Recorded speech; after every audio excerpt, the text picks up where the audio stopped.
제가 대학생 때 한국에서 정말 잘 나가던 부흥사 중에 한 분이 이 신현균 목사님이라는 분이셨습니다. 아마 여기에 연세가 좀 높으시고 교회 생활을 오래 하신 분들은 이름만 들어도 익히 알 만큼 유명한 분인데, 당시 한국에서 최고의 개그맨이라고 하면 백남봉 씨, 넘버원 씨, 이런 분들을 꼽았는데요, 제가 생각하기에는 그런 사람들보다 훨씬 더 재주가 많고 훨씬 더 웃기는 분이 신현균 목사님이십니다. 특히 신현균 목사님은 비행기 소리, 탱크 소리, 총 쏘는 소리 기가 막히게 낼 줄 알고요, 이승만 전 대통령 흉내를 내면 똑같다고 사람들이 말할 만큼 재주가 탁월한 분이었습니다. 한 번은 이 목사님이 설교 중에 기도할 때는 항상 두 손을 들고 기도하라고 말씀을 하셨습니다. 기도할 때는 두 손을 들고 기도하는 거라고 하면서 두 손을 들고 기도를 하면 기도가 아주 더 빨리 확실하게 응답이 된다고 했습니다. 왜 그냥 기도하는 것보다 손을 들고 기도하면 더 응답이 빠른가? 그분의 지론에 의하면 이 텔레비전도 안테나를 높이 달면 더 잘 보이는 것처럼, 그래서 안테나가 높이 달려 있으면 더 잘 보이고 더 그렇게 선명하게 보이는 것처럼 손을 높이 들면 하나님과 주파수를 더 확실하게 맞출 수 있기 때문에 응답이 될 가능성이 더 높다는 것이었습니다. 물론 그냥 웃기는 말로 하셨는지는 잘 모르겠는데, 순진했던 우리들은 그 말을 듣고 아멘을 했습니다. 그리고 기도할 때는 항상 두 손을 들고 기도를 했던 적이 있었습니다. 하나님과 주파수를 맞추기 위해서. 그 논리대로 한다면 그냥 손만 드는 것이 아니라 기왕이면 제일 높은 곳에 가서 두 손을 들면 기도가 더 확실하게 응답이 될 것 같고, 손을 들 때 주먹을 쥐고 손을 드는 것보다는 손을 펴서 드는 것이 아무래도 응답을 받기에 조금 더 확실할 수 있겠다 싶은 생각도 듭니다. 은혜를 사모하는 간절한 마음에 그냥 시키는 대로 다 했다는 순진함을 나무랄 수야 없겠지만 맞는 말은 아닙니다. 손을 들어야 하나님께서 그 기도를 더 확실하게 응답하는 것은 아닐 겁니다. 물론 간절함이 손을 들게 만들기는 하겠지만 말입니다. 두 손을 들고 할 때 그 기도의 능력, 그리고 두 손을 들고 하는 기도의 능력을 말할 때 아마도 가장 많이 인용되는 그 사건이 있다면 바로 오늘 본문의 사건일 겁니다. 저는 옛날에 이 본문을 가지고 여러 목사님들이 설교하는 것을 참 여러 번 들었고, 부흥회를 가면 부흥회에서 즐겨 목사님들이 사용하던 그 성경 구절이 바로 오늘 본문에 나오는 이 사건에 관한 구절이었습니다. 그리고 또한 특별히 부흥회를 가면 오늘 본문을 통해서 아주 극적인 드라마를 연출해내는 것, 만들어내는 것도 저는 여러 번을 보았습니다. 아마 여러분도 기억하실 텐데요, 특별히 이 본문은 목사와 장로들 사이에 갈등이 좀 있어서 문제가 있는 교회에서는 대단한 효과가 있었던 말씀입니다. 제가 학생 때 어느 부흥회에 참석한 적이 있었습니다. 강사 목사가 이 본문으로 설교를 하면서 조금 설교를 시작하고 난 다음에 담임 목사를 앞으로 불러냈습니다. 그리고는 이 앞자리에 무릎을 꿇고 앉아서 손을 들고 있으라고 했어요. 담임 목사가 한 15분, 20분 정도 손을 들고 앉아 있으면 목사가 팔이 너무 아파서 몸을 비틀고 그리고 손을 내리려고 합니다. 그 모습을 바라보는 교인들은 아주 많이 안타까워하죠. 그때 강사 목사는 그 교회의 장로들을 다 앞으로 나오라고 합니다. 그리고는 팔이 아파서 힘들어하는 목사의 양쪽 팔을 장로들이 잡아주라고 하죠. 그렇게 양쪽에서 팔을 잡고 있다 보면 감정이 좀 격해져서 목사와 장로들이 부둥켜 안고 울게 되고 교회는 눈물바다가 됩니다. 그리고 그 교인들은 그곳에서 목사와 장로들이 화해하는 모습을 보게 됩니다. 한길교회는 지금 그런 문제가 별로 없으니까 실감도 나지 않을 것 같고, 제가 아는 우리 한길교회 교인들은 제가 손을 들고 앉아 있으면 울기보다는 웃으면서 즐길 것 같기도 하고, 그리고 제가 너무 힘이 들어서 손을 내리면 우리 교회 교인들은 강사 목사한테 저 목사가 손 내리고 있다고 일러 바칠 것 같은 그런 분위기가 있어서 저는 절대로 그런 거 안 할 겁니다. 여기서 그런 거 하지도 않을 거고, 그러니까 오늘 본문을 읽으면서 아니면 본문을 보면서 제가 손을 들고 앉아 있을 것을 기대했다면 여러분 그 희망사항은 조용히 접으시기 바랍니다. 오늘 본문에 대한 해석과 이해가 정말 다양합니다. 이 본문을 통해서 어떤 분들은 기도의 중요성을 말하기도 하고 어떤 분들은 동역의 필요성을 강조하기도 합니다. 다 소중한 말들이고 그리고 아주 근거 없는 말이라고 보기는 어렵다 생각하지만 저는 오늘 본문 말씀을 통해서 좀 다른 이야기를 하고 싶습니다. 오늘 본문을 저는 구속사적으로 좀 읽어보고 싶습니다.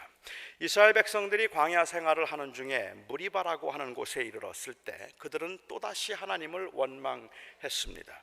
지난주에 저희가 살펴본 것처럼 바로 얼마 전까지 그들은 양식이 없어서 불평을 하고 원망을 했고, 그렇게 양식이 없어서 원망하고 불평하던 그들에게 하나님께서는 만나를 내려주셨습니다. 그런데 그 만나를 매일 먹으면서 여행을 했던 그 이스라엘 백성들이 이번에는 물이 없어서 원망을 합니다. 저는 그 원망은 당연할 거라고 생각합니다. 며칠을 걸어서 물이 떨어지고 목이 마른데 어찌 답답하지 않겠습니까? 하나님께서는 모세가 들고 있던 하나님의 지팡이를 가지고 반석 하나를 치라고 하셨어요. 그리고 모세가 그 반석을 지팡이로 쳤더니 그 반석이 쪼개지면서 그곳에서 물이 나왔습니다. 온 백성들의 목을 축일 만큼 엄청난 양의 물이 나오고 그곳에 샘이 생겼습니다.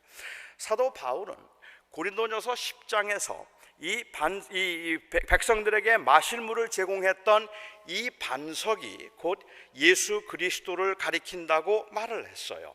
그러니까는 사도 바울은 고린도전서 10장에 보면 여기에 나오고 있는 출애굽기 17장에 나오는 그 무리바라고 하는 곳에서 반석이 깨지고 그곳에서 물이 나온 사건을 구속사적으로 읽으면서 말하기를, 여기서 나오는 이 반석에서 물이 나왔다는 이 반석이란 단순히 200만 명 가까이 됨직한 그러한 그 이스라엘 백성들에게 물을 공급하신 하나님의 동행과 하나님의 채워주심을 말할 뿐만 아니라 이 반석은 곧 예수 그리스도를 가리키는 것이라서 예수 그리스도를 믿는 자들에게 주어질 모든 믿는 자들에게 주어질 영생을 가리키는 것이다 라고 그렇게 해석을 했다는 말입니다.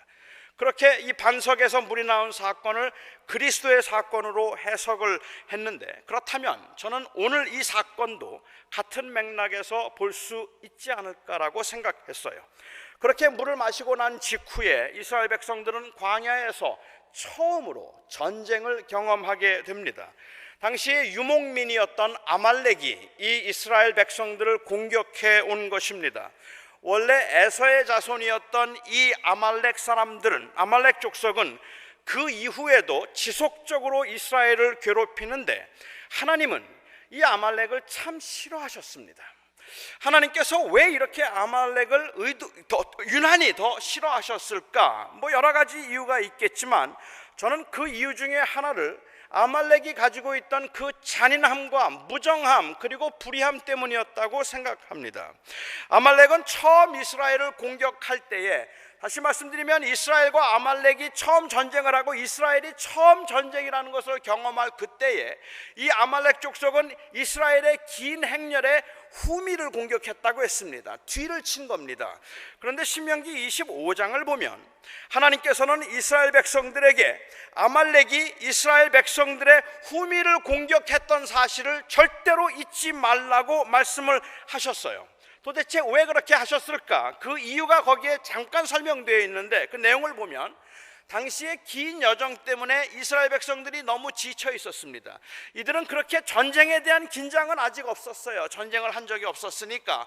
그러니까 너무 며칠 동안을 걸으면서 너무 힘들고 지치다 보니까 이 노약자들과 여인들과 그리고 어린 아이들이 자꾸 뒤로 처지기 시작했습니다. 어린 아이들과 노약자들과 그리고 이 약한 사람들이 점점 뒤로 처지기 시작해서 뒤에 있던 사람들은 모두가 다 약해서 그 싸울 기력도 없을 뿐만 아니라 걷는 것조차도 불편해하던 사람들인데 아말렉이 그들을 공격했단 말입니다. 정면에서 싸운 것이 아니라 바로 그 뒤에 가장 지쳐있고 가장 약했던 사람들을 공격했다는 것이죠. 그래서 하나님께서는 그 아말렉을 절대로 잊지 말라고 말씀을 하셨던 것입니다. 하나님은 힘없고 약한 사람들을 괴롭히는 것을 용납하지 않으십니다. 하나님은 하나님의 사람들이 힘없다고 그리고 이 약하다고 부당하게 대하거나 아니면 차별하는 이 잔인한 일을 하나님의 사람들은 해서는 안 될 것입니다. 이 하나님께서는 이 아말렉을 싫어한다고 말씀하시고 이스라엘 백성들에게 너희는 이 아말렉을 절대로 잊지 말라고 말씀하신 것은 단순히 아말렉이 악한 자들이기 때문에 그들과는 타협하지 말라는 말씀을 하고 계시는 것이 아니라 하나님이 아말렉을 싫어하시는데 아말렉을 너희가 잊지 말아야 하는 이유는 너희가 가나안 땅에 들어갔을 때도 아말렉처럼 해서는 안 되기 때문이라는 말입니다. 그들이 그 아말렉을 잊지 아니함으로 인하여서 약한 자들과 가난한 자들과 병든 자들을 힘이 있다고 해서 함부로 대하거나 죽이거나 아니면 그들을 무시하는 그러한 일들을 결코 하지 말라고 주님께서 그들에게 경고하고 계시는 것이죠. 이런 야비하고 그리고 잔인한 아말렉과 이스라엘이 처음 전쟁을 하게 되었습니다. 하지만 이스라엘에는 군인도 없었고 무기도 없었습니다.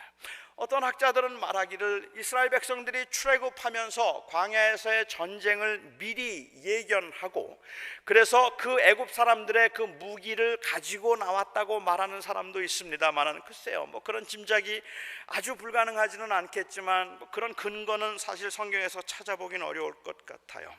이스라엘 백성들에게는 무기가 없다고 말하는 것이 그냥 in general, 저는 그 말이 더 맞을 거라고 생각을 합니다. 당시에 약탈과 싸움에 능했던 그 아말렉 족속, 그 광야의 지리적 환경에 익숙했던 아말렉을 상대해서 이스라엘 백성들이 싸운다는 것은 전혀 승산이 없는 싸움입니다. 모세가 여호수아를 불렀습니다. 그리고는 그로 하여금 싸울 만한 사람들을 뽑으라고 했어요. 싸울 만한 사람들을 뽑아서 전쟁을 준비하도록 했습니다.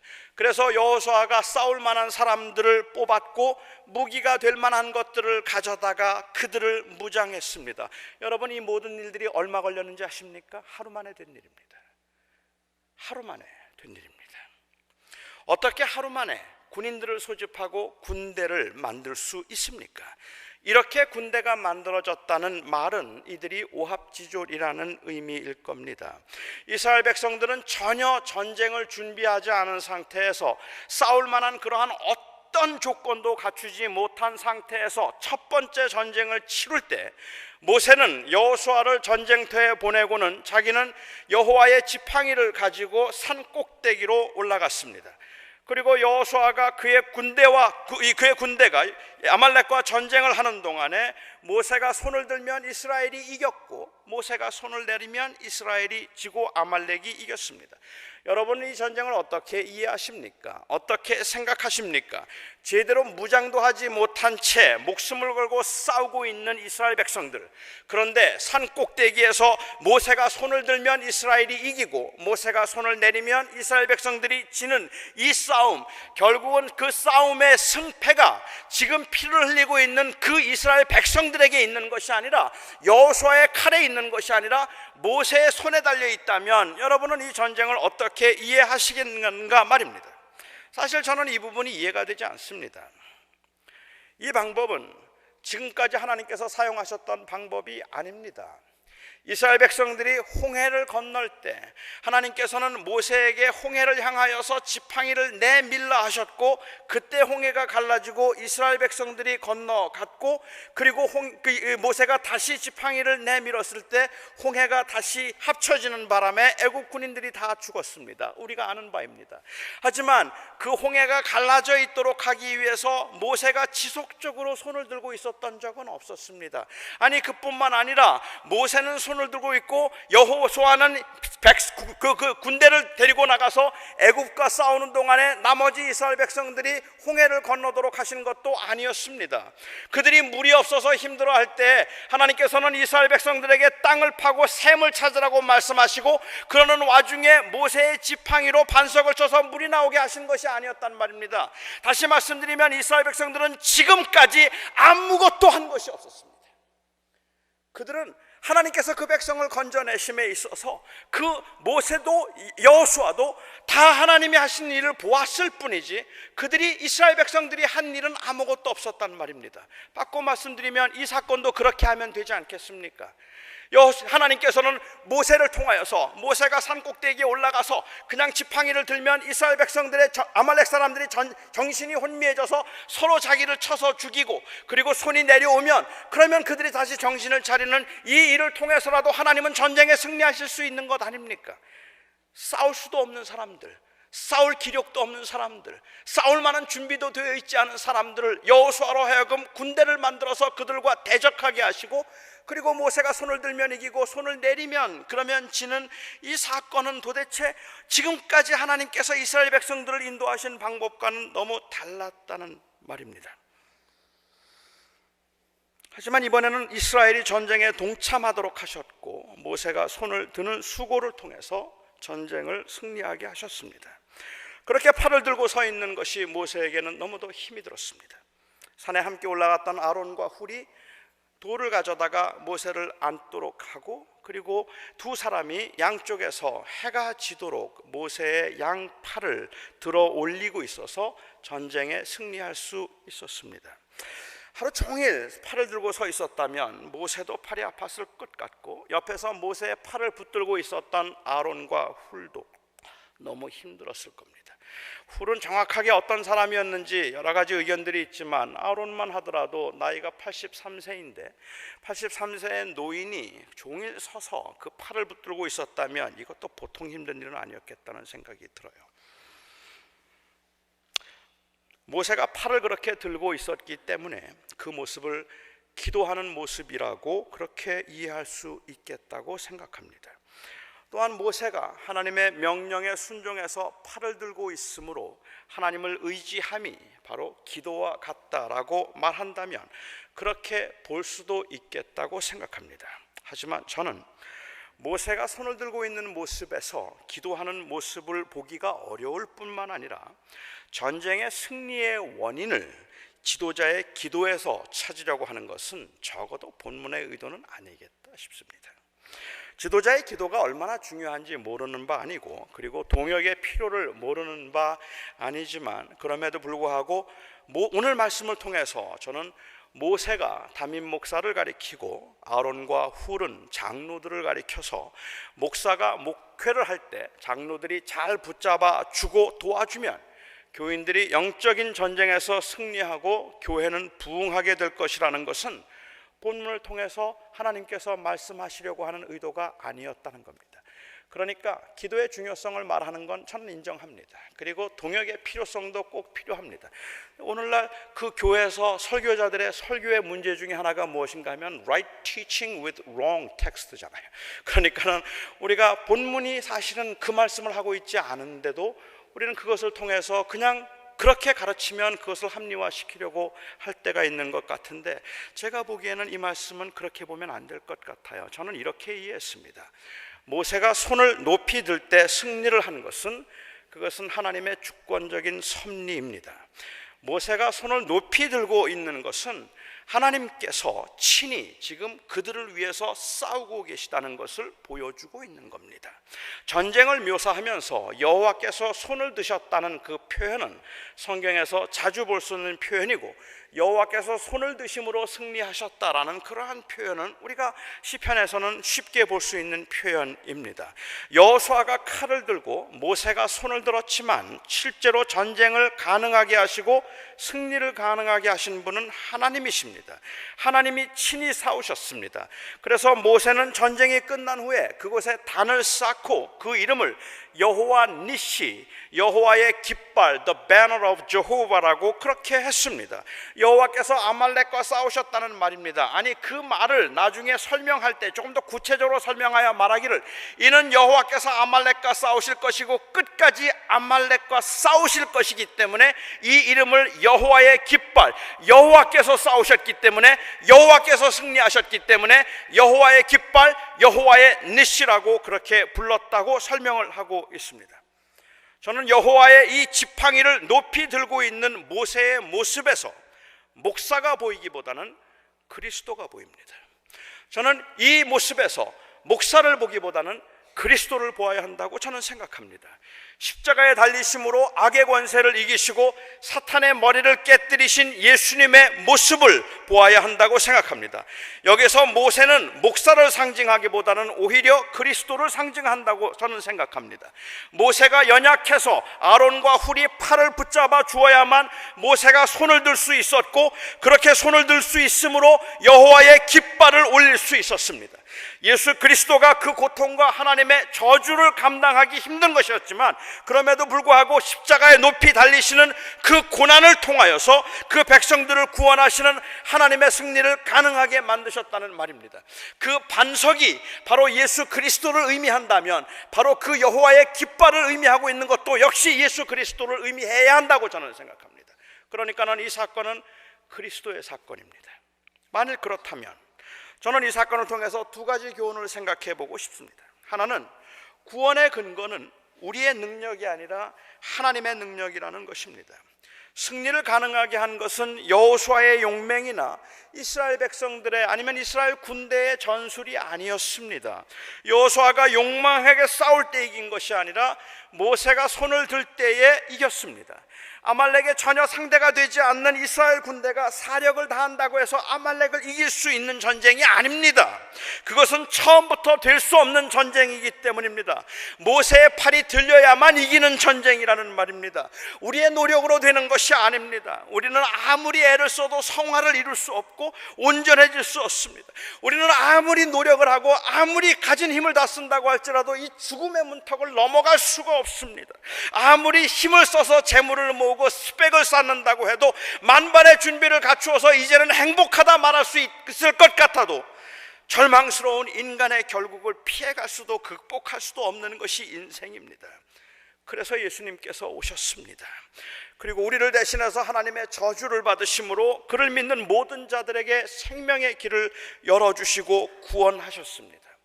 그것이 기도라 할지라도, 그것이 선교라 할지라도, 극도의 절제를 통한 그 고독의 수행이라고 할지라도, 인간의 노력으로는 이 절망적인 결국을 극복할 수 없습니다.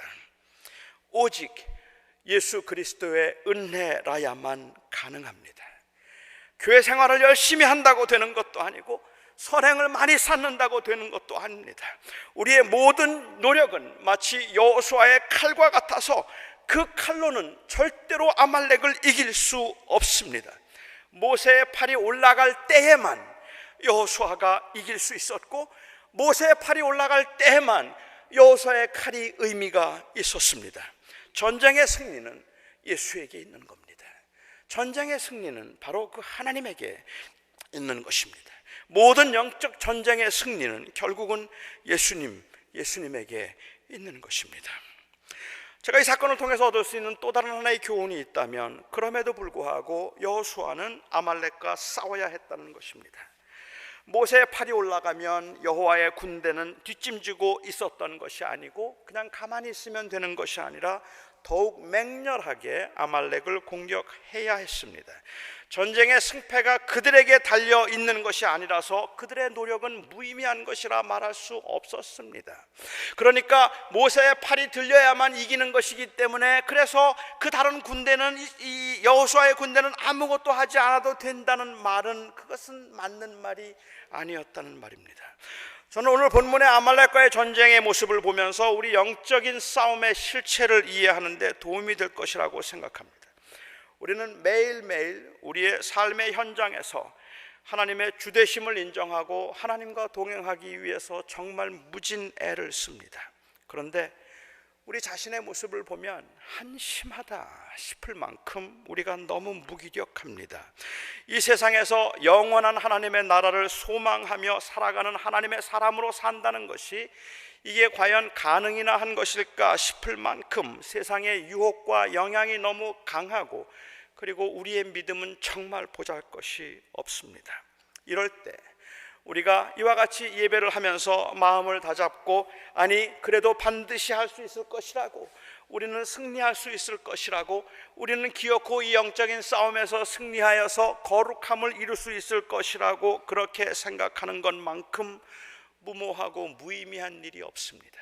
이미 벌써 수없이 실패했던 저와 여러분의 입장에서는 그런 싸움을 하려는 그러한 시도조차 의미가 없다는 생각을 하게 된다는 말입니다. 맞습니다. 안 됩니다.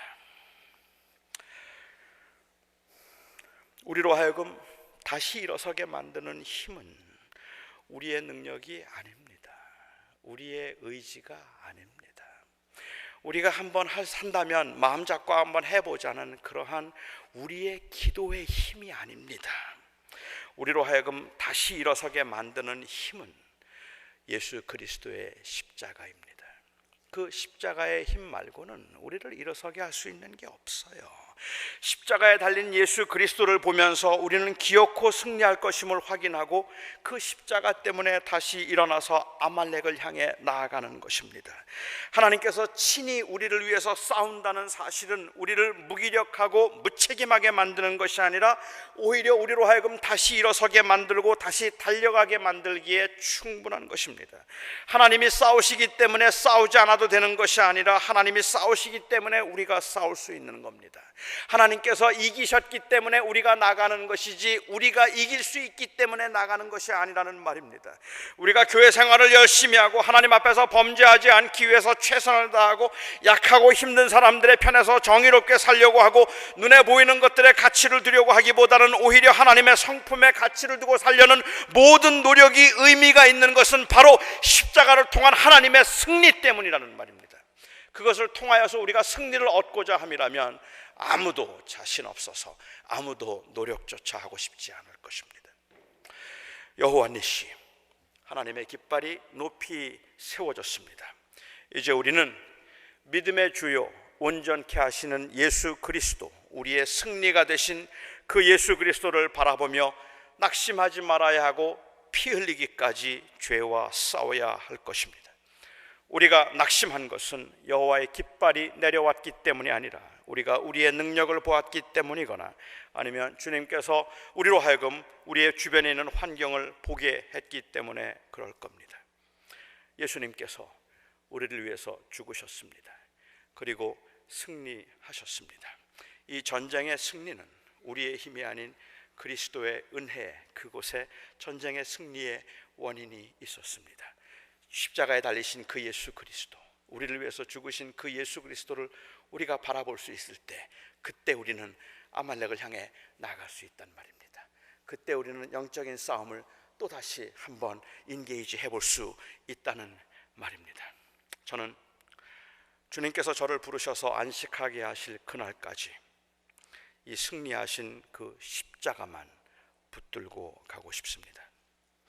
지금까지 저를 다시 일으키고 다시 걷게 만들었던 것은, 그것은 저의 의지도 저의 지식도 저의 깨달음도 아닌 바로 예수 그리스도의 부활과 그리고 그 십자가였음을 고백하지 않을 수 없습니다. 그래서 저는 지금도 기도하고 지금도 여러분 앞에 고백할 수 있습니다. 목회를 하면서 낙심할 때가 있습니다. 힘들 때가 있습니다. 아니, 목회뿐만 아니라 살아가면서 낙심이 되고 자꾸 약해질 때 있습니다. 낙심됐을 때에도 저는 주님의 십자가를 붙들고 갈 것입니다. 제가 범죄했을 때에도 주님의 십자가를 붙들 것입니다. 제가 승리했다 싶을 때에도 저는 주님의 십자가를 붙들 것입니다. 어렵고 힘들 때에도 저는 주님의 십자가를 붙들 것이고, 그리고 내가 약하고 부족하다 싶고 내가 몸이 아플 때에도 저는 주님의 십자가만 붙들 겁니다. 제가 평안하고 형통하다 싶을 그때에도 저는 주님의 십자가만 붙들고 갈 것입니다. 지금까지 저를 일으키고 걷게 만드는 것이 바로 주님의 십자가였기 때문에 그렇습니다. 내 기도가 아니었습니다. 저의 능력이 아니었습니다. 저의 힘이 아니었습니다. 제가 지금도 이 자리에서 이렇게 여러분들과 함께 나눌 수 있는 것이 저의 능력이고 저의 의지이고 저의 힘이라고 말한다면 저는 솔직히 이 자리에 서 있는 것이 가증스럽다 말할 수밖에 없는 죄인일 겁니다. 그럼에도 불구하고 제가 이 자리에 서 있다면 그것은 바로 주님의 십자가의 은혜 때문에 그렇단 말입니다. 매일 넘어지고 매일 깨지고 매일 부족하기 이를 데 없어서 그야말로 하루에도 몇 번씩 하나님 앞에 범죄할 수밖에 없는 그러한 어리석고 미련한 존재이고 내 것만 생각하고 지극히 이기적인 인간임에도 불구하고 오늘 이 자리에서 여러분들에게 감히 이 말씀을 선포할 수 있는 이유가 있다면, 그 근거가 있다면 그것은 나는 기어코 승리할 수 있다는 제 믿음에 대한 자랑이 아니라 바로 부족함에도 불구하고 이 승리를 가능하게 하신 그리스도의 십자가 때문이라는 말입니다. 그 십자가 때문에 제가 이 자리에 설 수 있다는 말입니다. 이 교회는 목회자인 저와 장로님들의 그 기도와 동역으로 이 교회가 세워지는 거 아닙니다. 이 교회는 예수 그리스도로 세워지는 겁니다. 우리가 온전히 그리스도를 바라봄으로 교회가 세워지는 것이고, 예수 그리스도를 온전히 붙들고 오직 그분만을 영화롭게 하고자 할 때 하나님이 기뻐하시는 모습으로 성장해 갈 수 있을 것입니다. 지도자의 기도가 중요하지만, 지도자의 기도를 동역하고 도와주는 것도 꼭 필요한 것이지만, 저는 오늘 본문을 보면서 제가 느낀 것은 영적인 싸움은, 이 싸움의 승패는 하나님의 손에 있어서 하나님께서 우리를 구원하실 때 우리가 최선을 다해 영적인 싸움에 임할 수 있음을 보여주고 있고, 우리의 노력이 우리를 구원하는 것은 아니지만 그럼에도 불구하고 우리의 노력이 영적인 싸움에 절대적으로 필요한 것임을 보여주고 있음을 저는 오늘 본문 말씀을 통해서 경험하게 됩니다. 저는 설교를 마칠 때마다, 아니 사실은 예배를 마칠 때마다, 모든 예배를 끝내면서 제 마음속에 가지고 있는 항상 마음에 어떤 안타까움이라고 할까요? 답답함이라고 할까? 아니면 그 퀘스천이라고 말해도 좋겠네요. 의아스러운 부분들이 좀 있습니다. 제가 정말로 마음에 원하고 이 자리에 올라서기 전까지 기도하는 것이 있다면, 하나님, 결국은 이 영적인 싸움의 승리는 정말 그리스도에게 달려있다면 우리 사랑하는 성도들, 일주일 동안 낙심하고 지치고 곤고하고 믿음 가운데 살려고 애를 썼지만 그렇게 하지 못했던 우리 사랑하는 성도들이 이 전을 떠나면서 그냥 단순히 제 설교에 대한 평가가 아니라 예수 그리스도를 붙들고 나갈 수 있으면 좋겠습니다. 그 그리스도를 붙들고 그리스도와 함께 나갈 수 있으면 좋겠습니다. 그래서 여러분들이 오늘 예배를 마치면서도 마음속에, 주님, 저는 정말 부족하고 저는 정말 아무것도 아니지만 나를 위하여서 십자가에 달리신 그 예수 그리스도가 나의 승리이며 여호와 니시입니다. 그 고백 때문에, 그 고백의 감격 때문에 여러분들이 일어설 수 있으면 좋겠습니다. 기도하겠습니다. 나의 아버지 하나님, 하나님께서는 모세를 세우셔서 그가 지팡이를 높이 들면 이기게 하셨습니다. 하나님이여, 그 모세의 지팡이가 단순히 저와 같이 부족하고 저와 같이 아무것도 아닌 목회자의 능력과 기도가 아니라 예수 그리스도의 은혜와 십자가임을 생각하면 정말 위로가 됩니다. 정말 큰 힘이 됩니다. 하나님, 너무 고통스러울 때, 너무 힘들 때, 너무 낙심되고 너무 좌절될 때, 왜 나는 이것밖에 되지 않는가 싶어서 그냥 그런 우리 자신의 모습에 회의를 느낄 만큼 그렇게 절망스러울 때, 우리 사랑하는 성도들이 오늘도 우리 주 예수 그리스도의 십자가를 볼 수 있게 하여 주시옵소서. 바로 그 그리스도의 십자가 때문에 일어설 수 있게 하시고, 하나님, 그 십자가의 은혜 때문에 오늘도 그 감사함으로 하나님, 저희들에게 주어진 그 일터를 나갈 수 있도록 도와주시옵소서. 우리를 구원하신 좋으신 주님, 진심으로 감사합니다. 우리는 아무런 공로도 아무런 능력도 없으나 우리를 위하여 십자가의 죽으심으로 하나님의 의가 되신 예수 그리스도의 이름을 찬양합니다. 예수님의 이름으로 기도하옵나이다. 아멘.